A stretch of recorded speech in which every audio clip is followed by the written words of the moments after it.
இப்போ பார்த்தீங்கன்னா நம்ம இந்த மாதிரி வி டைப்பில் நம்ம அடிச்சாச்சு. இது எப்படி கட் பண்ணிவிட்டு திருப்பலாம் அப்படிங்கிறத பார்க்கலாம்.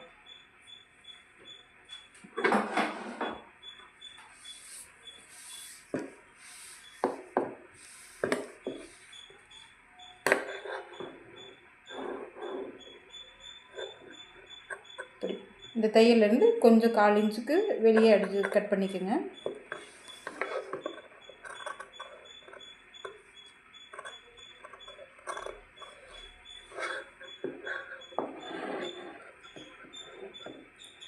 புதுசாக தைக்கிறவங்க ஒரு பழைய துணியிலையும் கூட நீங்கள் வேஸ்ட்டு கிளாத்லேயும் கூட நீங்கள் அடித்து பார்த்துட்டு இதை வந்து ட்ரை பண்ணலாம். ரொம்ப ஈஸியாக இருக்கும் உங்களுக்கு.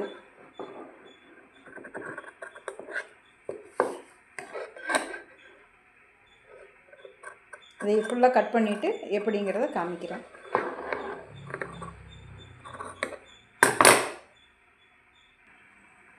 இப்போ பார்த்தீங்கன்னா இது எல்லாமே நம்ம வந்து கட் பண்ணியாச்சு. இனி என்ன பண்ணலாம் அப்படிங்கிறத பார்க்கலாம். இனி பார்த்தீங்கன்னா இந்த ஓரங்களெல்லாம் அப்படியே லைட்டாக அந்த தையல் வரையிலும் போகாமல் அப்படியே லைட்டாக கட் பண்ணி விடுங்க. அப்போ தான் திருப்புறதுக்கு வந்து ரொம்ப சௌகரியமாக இருக்கும். இந்த பாயிண்டில் பார்த்தீங்கன்னா இங்கேயும் நம்ம வந்து ஒரு சின்னதாக லைட்டாக கட் பண்ணிடலாம். எப்படி கட் பண்ணுறதுங்கிறது உங்களுக்கு வீடியோவில் தெரியும்னு நினைக்கிறேன்.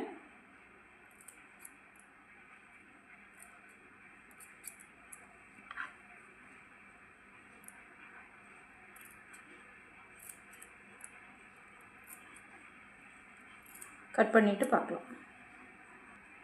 இப்போ இதெல்லாம் கட் பண்ணியாச்சு. இனி வந்து பின்னாடி நம்ம ரஃப்பாக போட்ட தையலை வந்து நம்ம பிரித்து விட்டுக்கலாம்.